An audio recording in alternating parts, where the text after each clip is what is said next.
morning, everyone. I think I've been given the green light to start. Yes, hello, goeiemorgen, Dumelang, Sabona, Mweni, Assalamu alaikum, Shalom, wherever you may be in the world today. Thank you for joining our session today, and I think it's starting and kicking off with those different languages was just shows about how integrated we are as a country. And it's a little bit leads into today's session where I'm going to start sharing with you a little bit about an integrated and looking at your tech stack in your advisory business. Just some sort of intros. I'm Michael Mulder. I'm a head of platform information at N8. And we've got a packed agenda today. I think one of the biggest things for me this morning was when I kicked off, there was about 3,000 new developments in technology overnight with AI. I hopefully will leave you with some polls today and small bits and pieces to take away and look to think about and consider within your business. I'm just gonna get into it. Okay. All right, I'm hoping everyone can clearly see that. So today's sort of session, we sort of looking at, like what is a tech stack? Sometimes these things have been sort of loosely used. It's mostly originated from the technology space, but today in a world where your mobile device has a whole lot of applications, and in some instances you might have these applications that sort of cross-pollinate with each other and integrate with each other, you are kind of running a bit of a tech stack on your mobile device. So when it comes to your advisory business, we're going to just unpack a little bit more about what that means and some of the items to look into. I'll also be touching a little bit on APIs and integration. I know sometimes APIs is thrown around a lot in the world today. And what I'll do is I'll just try and sort of give a simple high-level overview of what that is and what that means and some of the things to look out for. We'll touch a bit on marketing and social media. I'll use some AI tools to give you some sort of capabilities to look at in terms of like how you can almost stretch your marketing and social media presence, as well as any sort of other ideas that you might find around some of the AI tool usage. I'll then talk a little bit about scalability and costs. As usual with these things, these are all great to have, and depending on your infrastructure, whether you're working for a big corporate and you're working for their distribution force, or if you're an independent and a lot of these costs come out of your own sort of budget as you prepare that. So we'll talk a little bit about that, and then also some considerations in terms of how you look at this, how you audit your tech stack, and future planning. There's a Q&A box. You can obviously pop all your questions. I do have as I said, a packed agenda, a stacked agenda, so no pun. But what I'm hoping to do is, if I can, I'll attack some of the Q&As at the end. Alternatively, we will just sort of collate that and put some form of response in our next session or in the coming weeks. So kicking off with is sort of like, what is a tech stack? And I think when you try and sort of bring it simply back to your own current world, and you think about sort of like your client management start. So when you're out, you're engaging with clients, you might have a tool or an application, maybe even it's just a simple Excel sheet where you are gathering your client data, you putting in your information in that piece, and you then start building that out, and you start then moving into a financial planning tool. Again, this might be something that you sort of purchased. You've got to move certain documents. There's KYC requirements. And what that tech stack kind of looks like it's almost all the tools you have in your business today and how you use them and how they integrate across your business. Now, in some instances, this might look like a simplified view, and where you've got all of these tools, and maybe there's a seamless view where they actually all integrate quite neatly together. But you might have instances where your tech stack is sort of disjointed. Your client management might be one separate tool. Your financial planning and document management might be a tool that's together. But in some way or other, they form part of a stack. that you need to use when you're out there, and you need to use as you manage your clients and you're preparing to run your business. And I think the key that's sort of like what we want to look at is, how do you sort of analyze and review that, and how do you actually make sure that your tech stack is scalable for your business, not only today but in the future. So even if you're starting a business, whether you're in the middle of your lifetime of your business, or whether you're almost getting towards the end of your business lifetime, there are many elements that can sort of still help you from a technology perspective. So before sort of touching into like the real sort of nitty-gritty of a tech stack, like one part just to sort of like step out of and thinking about when we look at that picture of the tech stack and we look at about how integration works. Now, in some instances, there are pieces where your integration runs through files, or you might be moving PDFs to PDF readers and so forth. But there's this thing that's sort of like, that's evolved with technology over time in terms of the APIs. And these APIs make a lot of slick integration capability possible in the world today. So if we have to think about like a really easy example is that if you're on your mobile banking device, or you need to make a payment, you set up a multi-factor authentication. When you tap that multi-factor authentication button, it then sends a request, and that sends data, and you get a response back. So to your phone authorizing, or to your service provider authorizing that activation. And that little piece that moves between those two pieces, whether it's an application and into a backend process or a backend application, that's really made possible by API. So when you think about these things, it's data moving between device to device or application to application in a secure manner. And it's also helping you to effectively move information between different platforms or your integrated tech stack. So when we sort of look at how this might work in your business today, let's take an example of something like a new business journey. So I've gone out, I'm meeting with my client, I've got a client relationship, I've done some plan, I've dialed them up ahead. So we've gone through some plan assessments, I've done a sort of a risk profile, and I've put that together. I then have my sort of client contact management, my CRM tool, where I'm loading information as I go along. And then I need to perform some sort of KYC management processing. So if you have in the world of some integrated tech stacks, you might have some of this sits all in one. You might have, as I said, a disjointed where you've got different tools that's across that, and you might need to move data. Now, with APIs, what it allows you to do is bring that sort of, if your CRM tool has application integration, it can move information between the tool and the document manager. And this then allows you to almost seamlessly integrate and move the next layer of information into your trading or back-end platform. Now, from us, where we are with N8, we've done some strategic relationships where we've looked at certain CRM tools, for example, and we've almost integrated that seamlessly into our platform. This has allowed advisors or assistants to actually capture information directly in their own CRM tool and seamlessly process that information because of exposed APIs, and allow that to be integrated straight into our investment platform. So you then have an element of where your information is now moved across through the use of APIs. And again, that comes back to sort of like when you're looking at your tech stack, and we sort of dive into this a little bit further, when we look at, does my application that I'm using either to service my clients or for me to maintain my contact relationships, for me to use my planner tool, how seamlessly can I move information from between the two? Most importantly, as with any of these tools, is around the security of the data.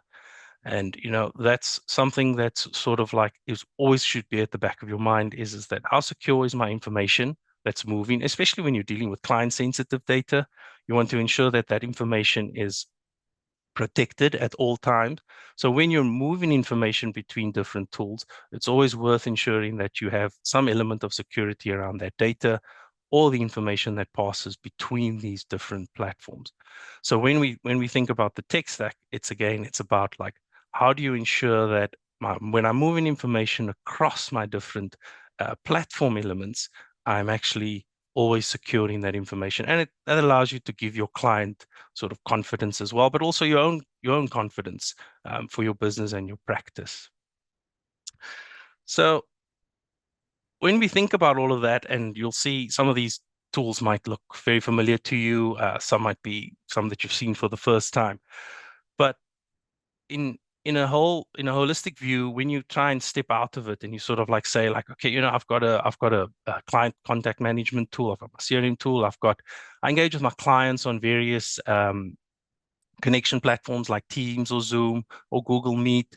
I manage their documents through a specific document tool, or for KYC and AML. I might be sending notes or media or newsletters through various platforms. Obviously, email is still very prevalent today, where you're sending out notifications, or you're producing media pieces about things that you found interesting in the industry to your client base. And then you obviously have to do some BI work, and you do your own analysis. And this could be part of your financial planning when you're doing that piece, or when you're just collecting client information, client data. Tax reporting happens. Your platform might be doing a form of that reporting. You might want that access to that data yourself to do some analysis. How can you leverage of data? And then, there's the element of AI tools and so forth that is sort of like being brought into the world that sort of is starting to enable a lot of these tools to either work together or to help you improve your business as well. But this is a lot on the right-hand side. So, and what it means is, in my right-hand side, what that means is that you want to ensure that this piece runs as seamless and as efficient as possible, because your major touch point is for you and your client.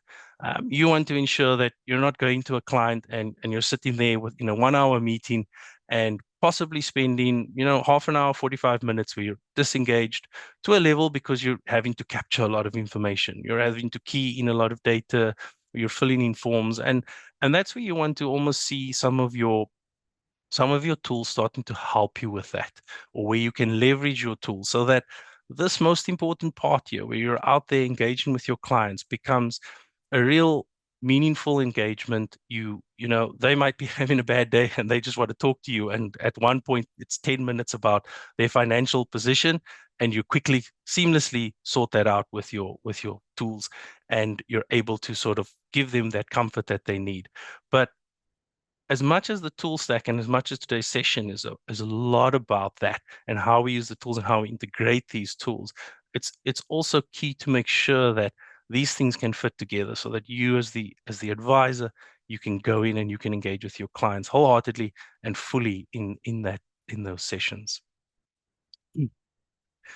So keeping that all in mind, what I'm going to show is just a short little video around how we at Innate have integrated to a third-party tool.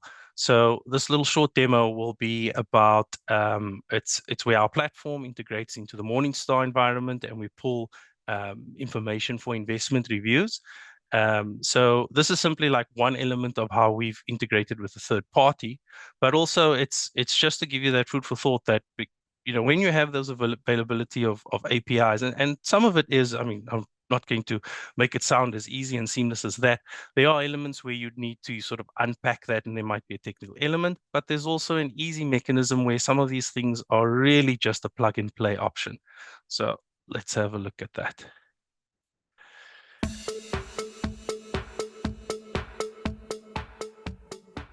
To create an investment review, start by logging in to the Innate investment platform. Next, search for your client using the search bar at the top of the page. Under the Accounts section, click the View button for the account you wish to generate the investment review for. In the I Want To menu, select Generate Investment Review to start the process. Choose the period for which you wish to generate the report. By default, the period is selected for the past year.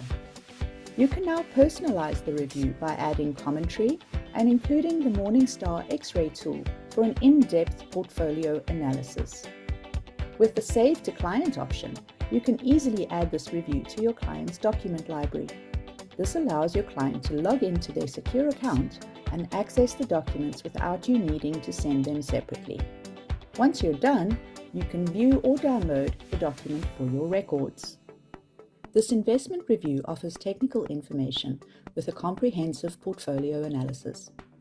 This includes the IRR or ROR for the period, a high-level breakdown of assets and balances, and key product features like nominated beneficiaries and preferred asset nominations. It also aggregates fees across all accounts, and you can add your personalized commentary for your client. You can also add your logo for a personalized touch, making this investment review a valuable tool for clients who require detailed portfolio analysis and personalized insights. The investment review is perfect for clients who need a detailed analysis of their portfolio and personalized advice from you, their trusted advisor. Thank you for choosing Innate.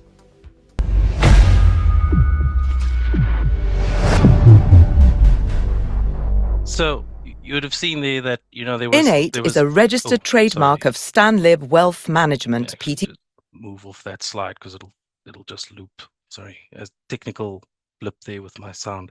So you will see with that, there was simply just a view of, and there were multiple other elements that were integrated into that document, that investment review.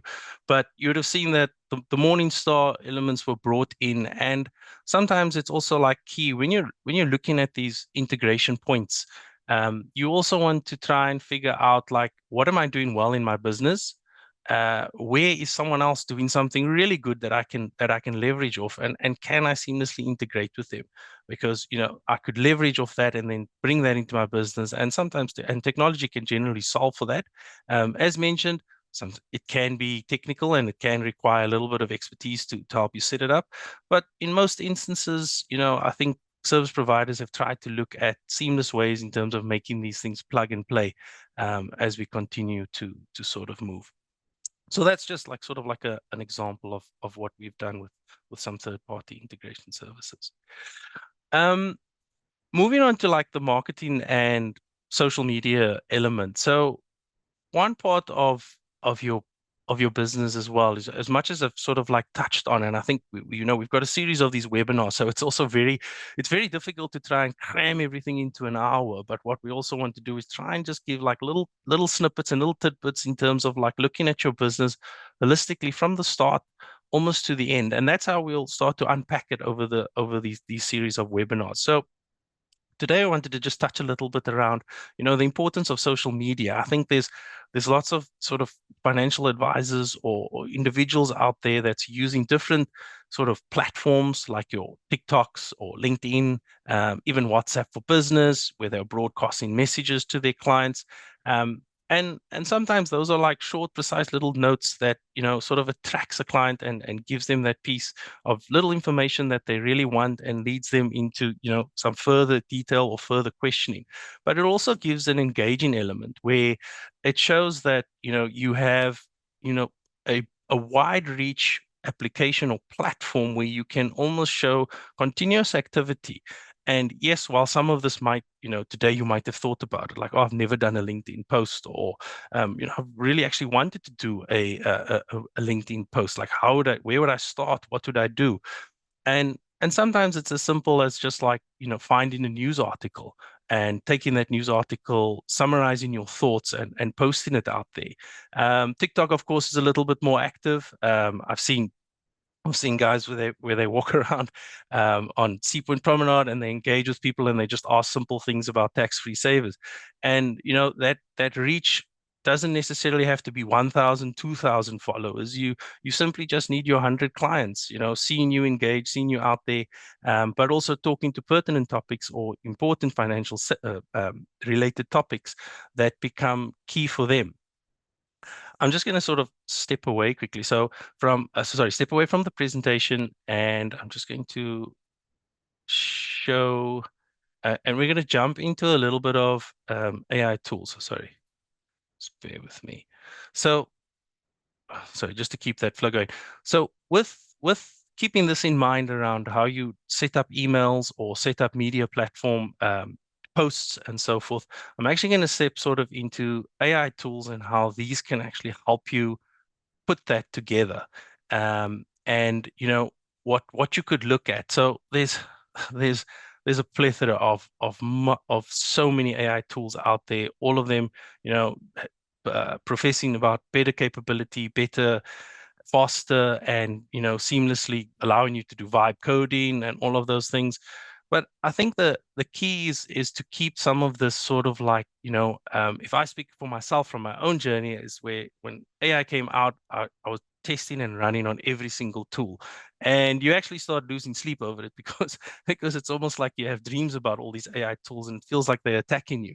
Not that I'm sort of like calling out for the Terminators to come for us, but sometimes it's also what you can do is because there's so many integration points around these companies and what they're doing with AI and their large language models, is that it's sometimes you just need to pick a lane. You pick a lane and you'll start to see that, you know, that tool can give you little simple things that you need and that you want. So when we keep that media piece, you know, I've called out a few, and these are some of the tools that I personally actively use, and they're really nifty tools because they either they help me with, you know, deep dive on any analysis that I want to do. I can build up and design any images that I want to do. I'm sure some of you would have noticed some of the images in the slide deck are generated by AI. But what I want to show today is that if we're just sort of keeping that media and that communication piece in mind, is that I want to step over to some tools that I've been working with today. So what I've got here is sort of it's called Notebook LM, and this is a tool from Google. It's simply integrated with your Google account, and this tool is really useful in the sense that you can, if you are a KI or if you're just a financial advisory business starting out, and you want to almost build and put together a library of information that is easily accessible and can be really, really of use and value to you, and that you can almost put your information and you can theme your information in terms of what you want to do. So the first part I'm going to do with this is I'm actually going to show you how easy this is to sort of do.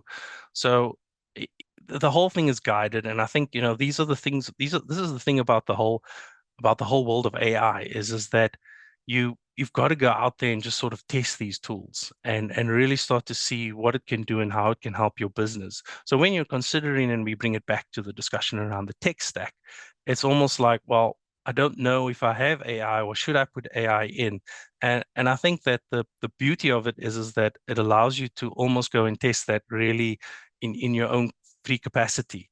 And that's really just how you will start to learn more and more about it. So I'll start off by just creating a new one. I've created a few here, and we'll step into that, and I'll show you how I've used that in my world. So what this presents is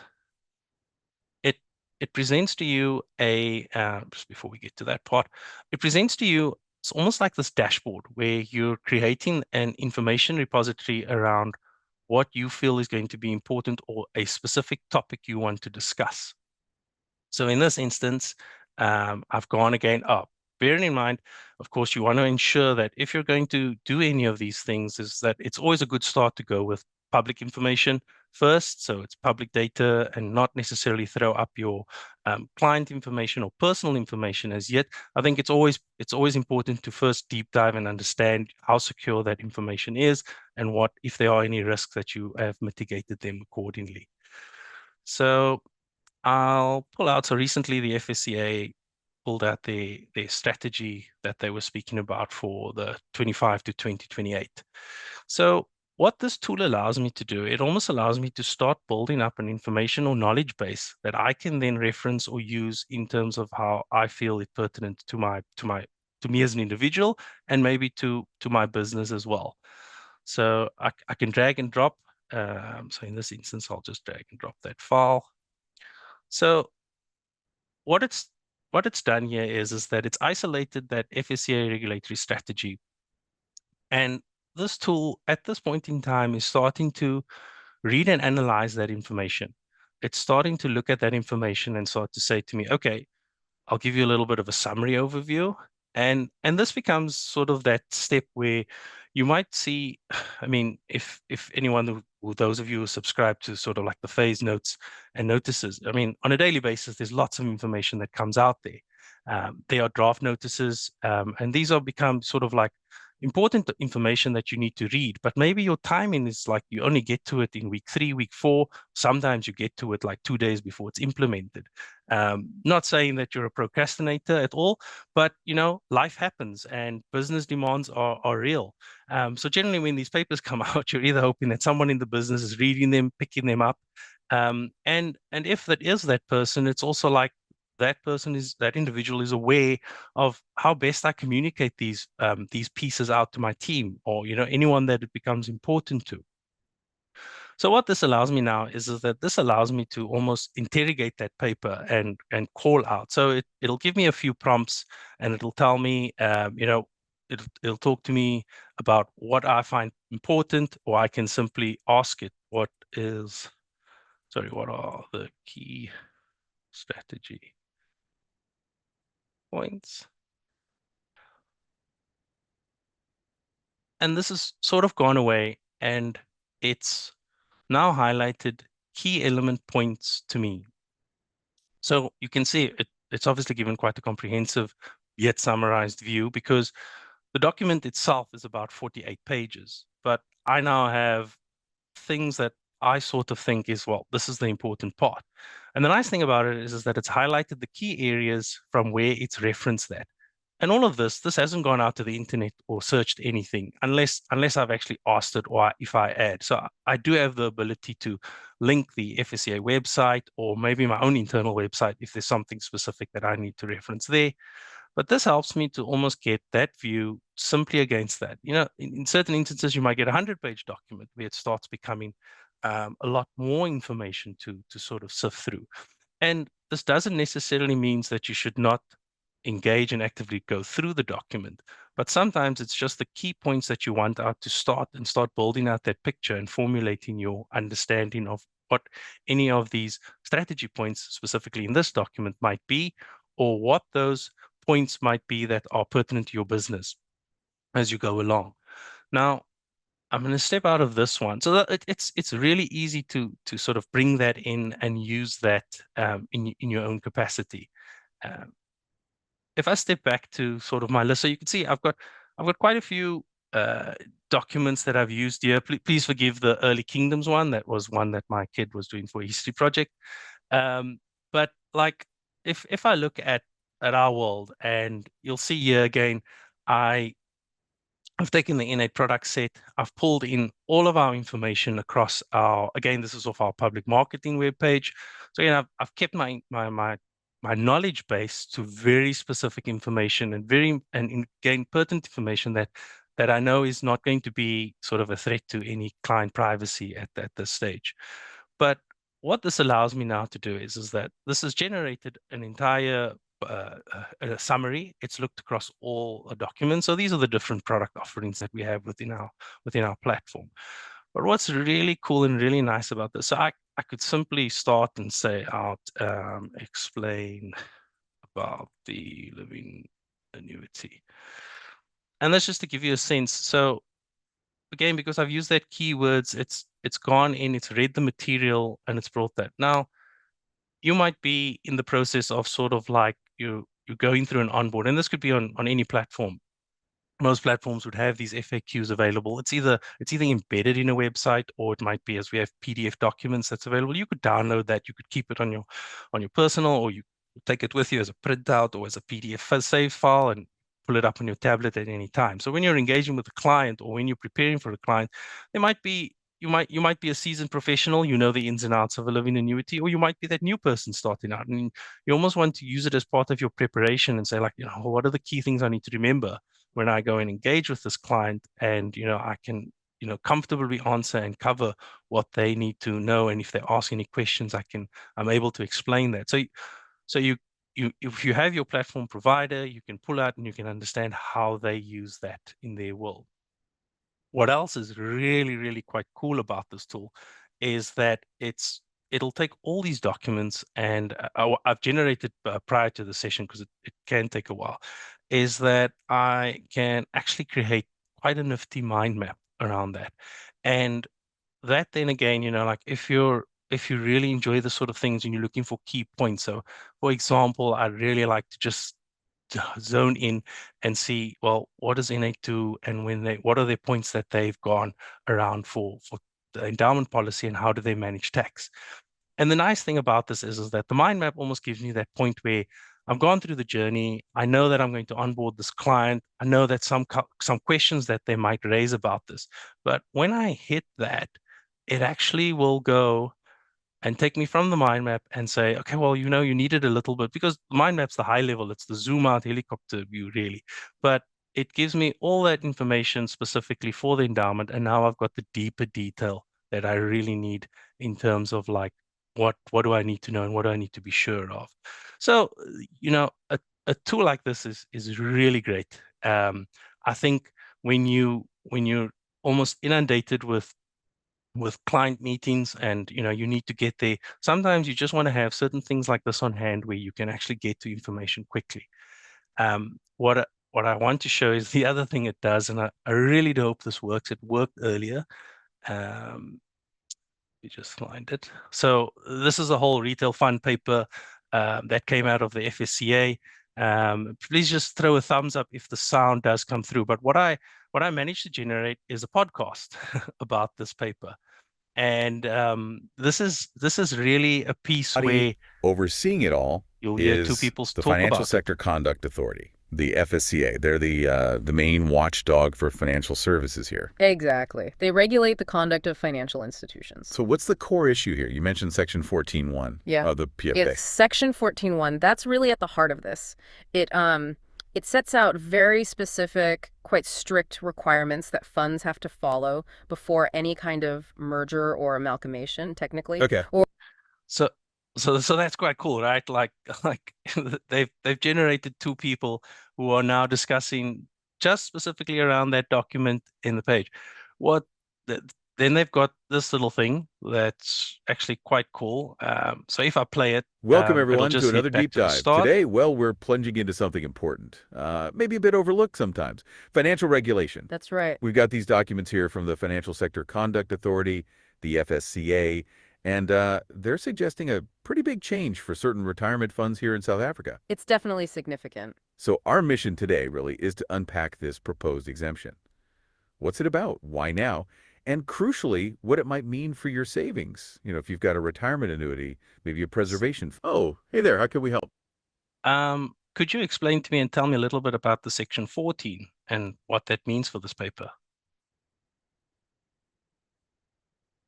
That is an excellent question. Thank you for asking. Yeah, that's really at the core of it. Section 14, especially Section 14.1 of the Pension Funds Act, is super important here. It basically sets out strict requirements for funds. Yeah, it's about what they need to do before any big changes. Like amalgamations, which are mergers. Or transfers of business from one fund to another. It's all designed as a safeguard. Exactly, a protection for members like you. To ensure everything is done properly and transparently. So this paper, So you can see how something like this becomes quite, you might be on your way to a client, and there might be a specific document that that they've sent with you beforehand, or there might be a new piece of legislation that's come up. You can simply load it up into this document.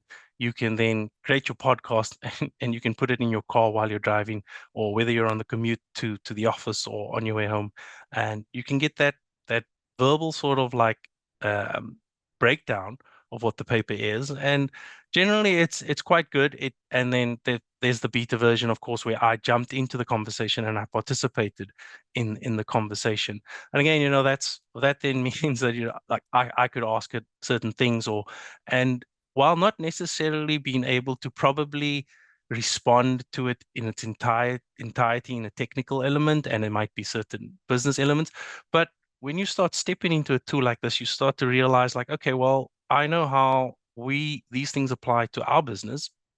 Let me start bringing in further pieces of information that that might be pertinent, and let me see if I can sort of cross-question or find out how I can cross-question information and see how it sort of ties back to another document or piece that I have. And this is almost like, this is a good example of, in terms of like, when you're thinking back to your tech stack and how you introduce AI or any of those things, you want to sort of look at it in the sense of that, I can use this tool, it can help me get to certain key points and key elements quite much quicker. I can then start to integrate this into my business model or my operating model quite much quicker. I can engage in a wider panel, because you're able to share this with the team. Everyone can sort of see their thoughts, they can add notes, and those things can be brought together again and again. The beauty of the mind map, where people can go to specific sections that might reference them. So each document might be built differently, but it's really good to go out there and start exploring with some of these tools. As I say, like for me myself, I really just kick off on our product set, and if I need to go back and see anything in that sort of sense. But with regulatory documents specifically, you can see how a KI would want to use some of this in their daily practicing, and it's really about sort of like coming into these tools. But as I said also before, there's a lot of tools out there. This is really nice. It starts to allow you to build a notebook out there. Now, when I sort of jump over and I'm going to pop over to ChatGPT, because when you think about like, so you've got all this information, you've got all these pieces. So let's say on a weekly basis, you maybe have some form of correspondence or marketing media that you send out to your clients. Going back to our previous example where I said like, maybe you've just wanted to create that LinkedIn post, and AI can help you do that. What you start to do is when you build more information, it starts to understand what you're looking and you're thinking about using. But I'm just going to use a simple example today. So, for example, you go onto the Daily Investor website, and you start reading a couple of articles. And for example, I've taken this one here, and it's best news for inflation, and that's like some sort of positive news. So you want to maybe like execute that out to your social platforms. I've prepared a prompt here before, so let me just get that in here, and I'll talk a little bit about the structure. So I've simply said, like, I've told the AI, you're a financial advisor and you want to create a post for your social platforms from this article. So I've referenced the specific article. Prepare the post highlighting key items. And I've also sometimes it becomes key to understand these things. If it might be that the tech doesn't always know that, what your word limitation might be. Because also what you want is you just want some call outs for key and precise information, and you want to circulate that. So you could circulate this internally with your business. You might find that, sometimes some people send news articles over Teams chats, or they send it over email, but most people generally will receive pings on their phone on social media notifications that come out.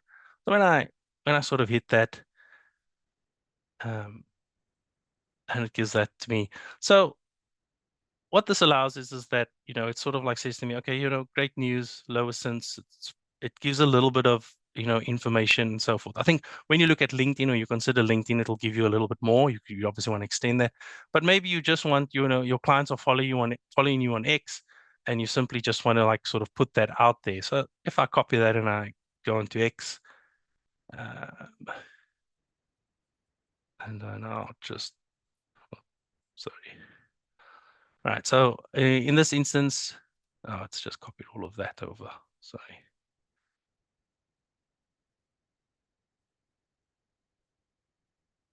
Okay. All right. Sorry, I don't have a premium account, so I can't make my post a little longer than what's necessary. But the key here is that when we sort of look back and think about how do I get things out on social media? How do I engage with clients? How do I share little pieces or little snippets?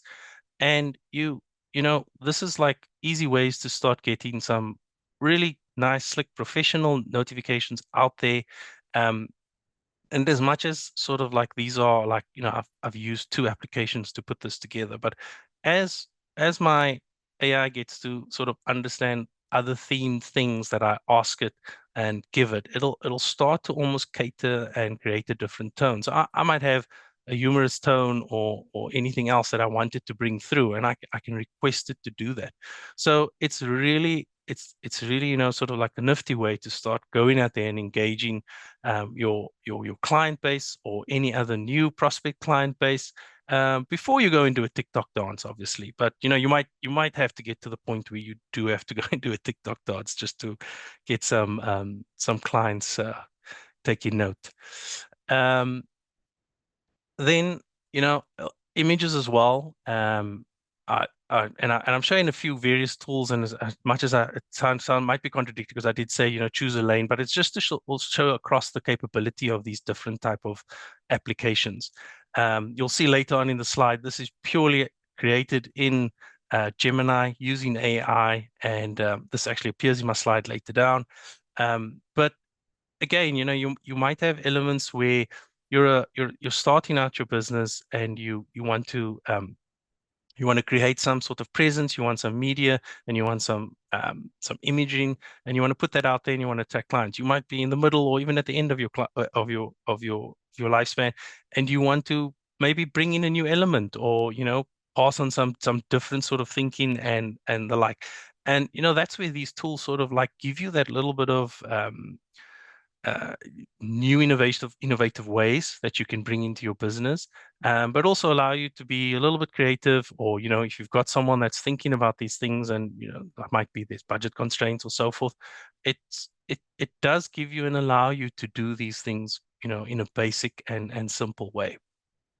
Okay, the last sort of little AI tool that I'm going to show you, and I do hope this comes across. I do apologize for the voice that's going to be used here because it was a default one. And again, some of these things are quite pricey, but just bear with me as we go through it. For the older crowds, I think you will recognize the voice. For the younger crowds, they might ask, who on earth is that? So let's go. Hi, Michael. 11-4 Mike checking in. How can I help you out today?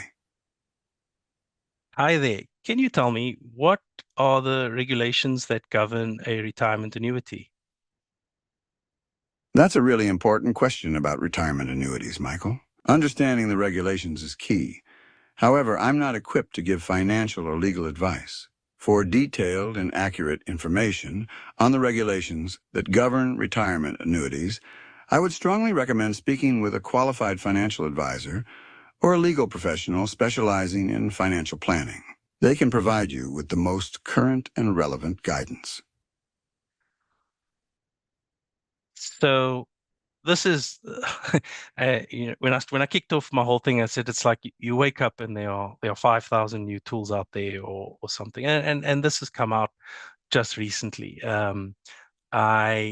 When I first tested it, it was like, oh, it's a little bit worrying sometimes to show these things, but I think it's also important when we think back to the tech stack and what is happening, and I think more so because AI is freely out there and on a larger scale, versus like some of those paid for tools that can come in with quite a pricey licensing. It's also key to sort of understand what is out there. There's a lot of people that fear like, will it take over my job, or will it do these things? And yes, there's the ethical element that you need to think about and consider. And as you heard on that call, when I prompted it with a call, it came back and it completely told me that I should go to a financial advisor and that I should engage with a financial advisor. So what you want to do is you want to be out there and you want to start like checking these tools out and seeing and making sure that when your clients ask you about it and says, oh, I can just get it off the 11.ai voice call and it'll tell me everything I need. Yes, but there's a lot of risk in that. It's not necessarily going to be building risk profiles out there. It's not going to necessarily be understanding the client's real needs. I mean, you could be the only one out there, and when you have a powerful tech stack, you could be engaging with a retiree. They're in their mid-70s. They're nervous about all these tech tools, and they hear everything sort of out there, but you have that personal touch. You're the one talking to them. You're understanding some of their concerns. Are they leaving money for their grandkids? They want to make sure that is all secure. You might have the mid-range, client that's, starting out a single parent or someone that's just starting out a family. AI is not going to necessarily give that to them. And I think that's the key about when you're looking at your tech stack is that you want to make sure that you've got the tools that can enable you to do that so that you can take that human touch to your client and engage with them on that. All right, let's go back over to PowerPoint slides. That's always exciting. All right, so I've touched a little bit on the AI tools. I've given you a little bit of a insight into some of the power of these things. And I think again, I've stressed across this, in this discussion is it's really important to make sure that data privacy and your security is there with these tools. These are such key things. Samsung recently had a breach in terms of, where these tools were actually out there and creating various breaches. So, you want to make sure you want to check that if you use a licensed version of anything and you want to integrate it to your tech stack, and that goes for any piece in your tech stack. It's not necessarily only AI. With cloud servicing or storing documents onto your cloud, most people go to will hop into a Google or Microsoft suite where they believe that their OneDrive is secure, or their Google files are secure, and yes, it is secure. It's always secure to a certain degree. I think it's always good to just make sure that it's secure. You don't necessarily need to run out and go and buy an entire file server for your office, but rather just worth checking that your risks are covered and mitigated. Cool. So that's sort of like leads into like when you think about this tech stack and you start to think, oh my word, it's going to be so many license costs, so many paid for services. Like how do I ensure that some of these items are covered? When you think about an example, like if you bring it back to your own personal life, is that before you'd have a mobile device and it had, let's say, 16 gigs of data. But for most people in today's world, they'd be taking thousands and thousands of photos, and all of a sudden, don't have enough space on my phone. I just don't have the space to upload all these pictures. Where do I put it? What do I do? I need to move it off, and I put it onto a hard drive and back it up. And that's where you've got to sort of embrace and start looking at things like the cloud solutions, storing your photos onto the cloud, having that there, and that's a solve, for example, in that situation. But like with your tech and with your information that you're carrying, client detail and so forth, you want to engage with your platform providers. You want to ensure that their information is sound. What information can they hold for you, and can they sort of support you with? Any tools that you do have and that you do use, how do you ensure that with the cost you're paying, you have all the tools that's within that license?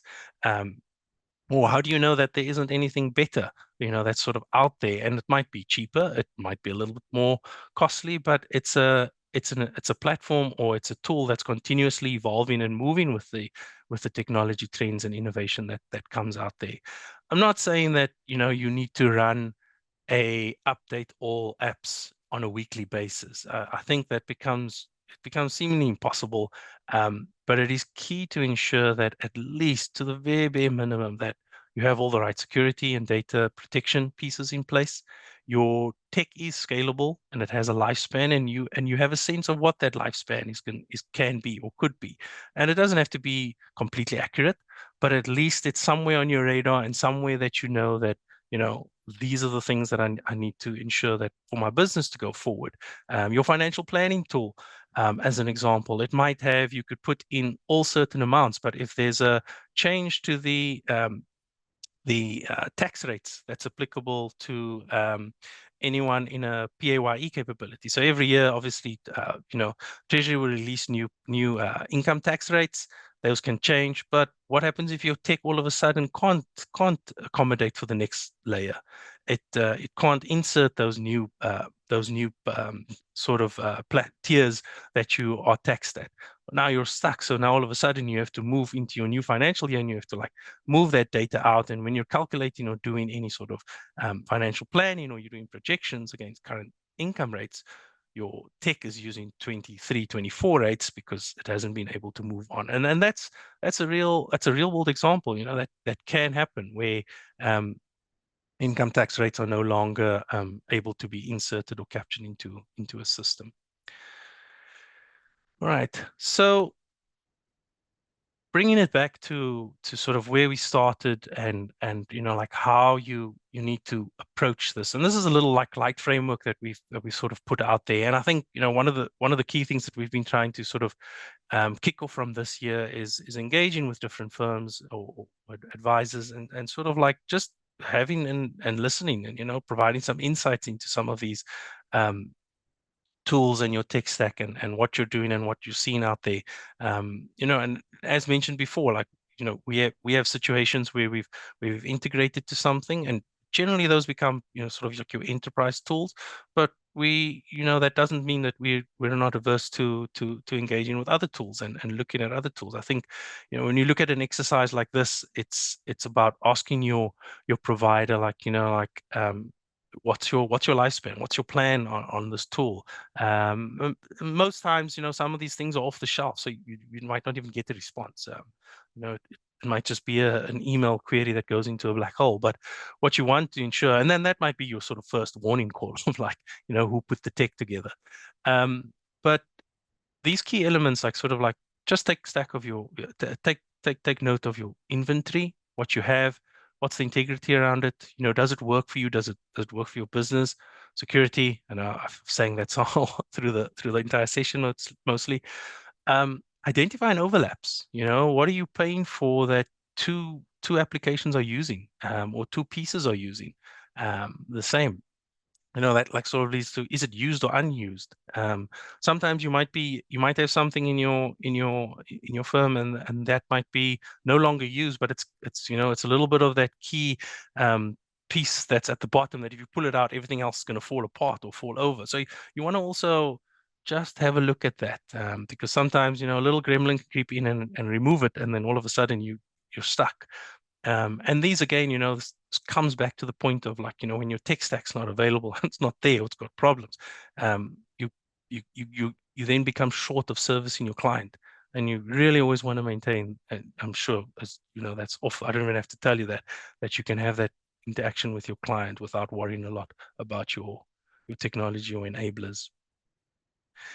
There's our nice little diagram that I brought in and incorporated.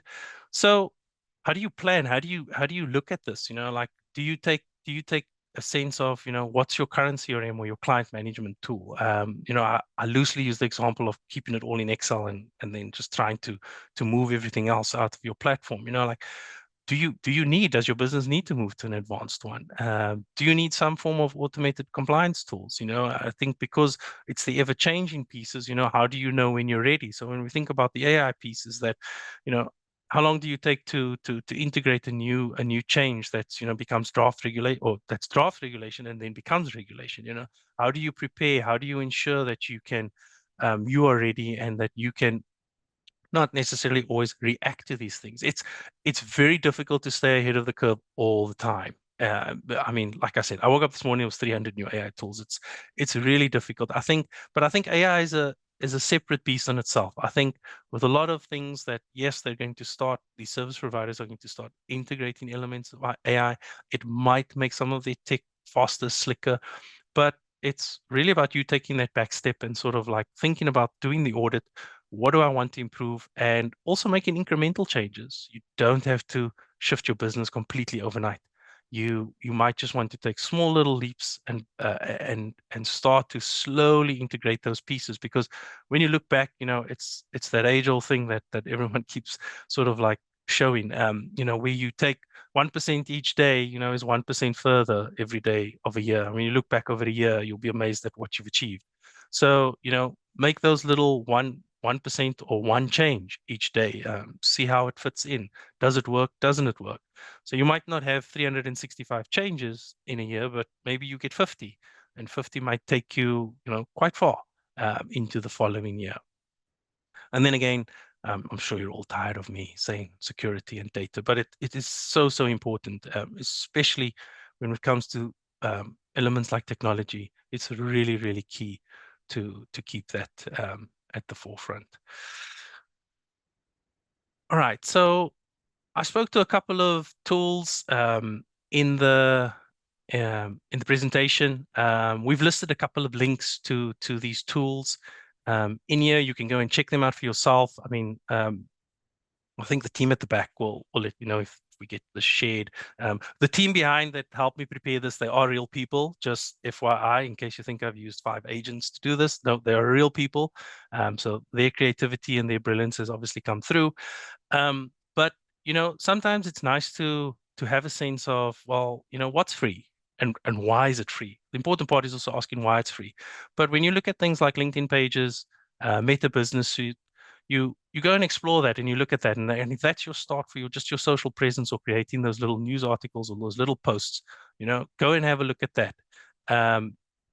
There's AI content in terms of ChatGPT, Canva makes some brilliant canvases. It's like really cool images. But again, if you're starting out and if you really want to try a few things, you want to keep it very basic and start out small. We haven't listed Notebook LM, but I mean, you would have caught it from the first slide. And then I think, like if there's really one piece that you sort of walk away from today, and if you're thinking like, all right, like, I want to really put this AI piece in my world, it's how do you put together effective prompts? This is a single little page on the Microsoft website. It's open. You don't need any license or anything like that. And you simply want to teach yourself, how do I ensure that, what I'm saying or how I'm guiding this machine is, it's effective, and that my output is going to help me or give me the content that I need. Because, like if you're spending 5 days prompting back and forth, and it's not coming right, it can be frustrating. So sometimes you just need to take that little 1 page of learning and just sort of go through it. And they've got a really nice image. They've got 4 simple points about, like, what's your goal, who's your audience, and also describing who you are, in terms of what you want that prompt objective and output to be. So I really recommend, like, out of all of these things, sort of like just go and have a look at that and sort of get the sense. And then again, play around with the marketing pages, go and make that LinkedIn post. Feel free to tag me. I'd love to see it in terms of what you've put out there. And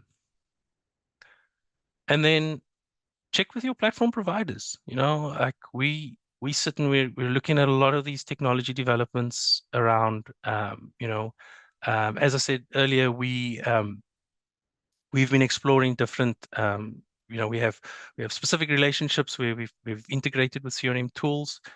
We have relationships. I showed you the Morningstar integration piece. So, we continuously look at how these tools are evolving, and it's not necessarily always only about integrating to us. It's just really like for us wanting to help and grow your business as well. Because, any information you give us as well, it helps us. It helps us also build up and explore. And I think that's the beauty of collaboration. As I started, it's not only about a tech stack. We've got so many diversity around us that like that's always the powers in the numbers, Ubuntu and all of that. So it's really go out there, challenge your platforms, challenge your tool sets, and challenge your tech stacks.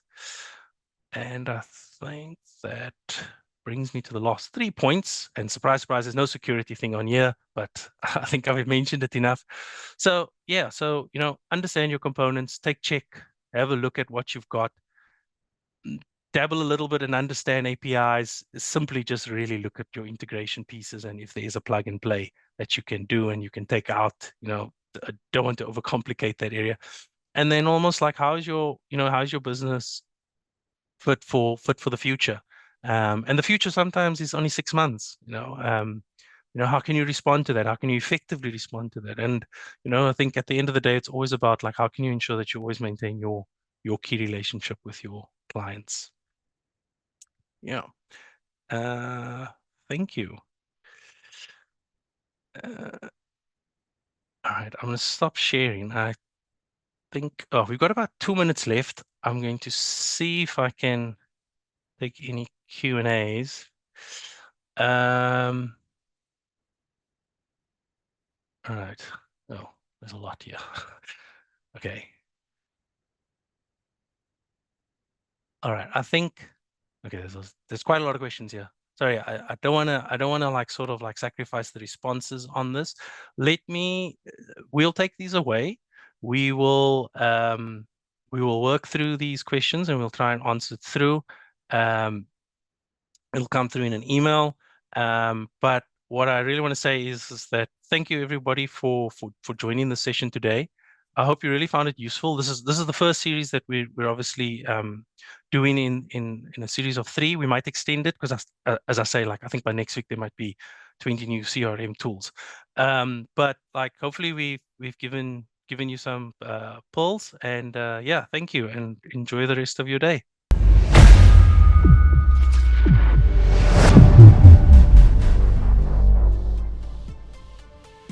Innate is a registered trademark of Stanlib Wealth Management Pty Limited, an authorized financial services provider.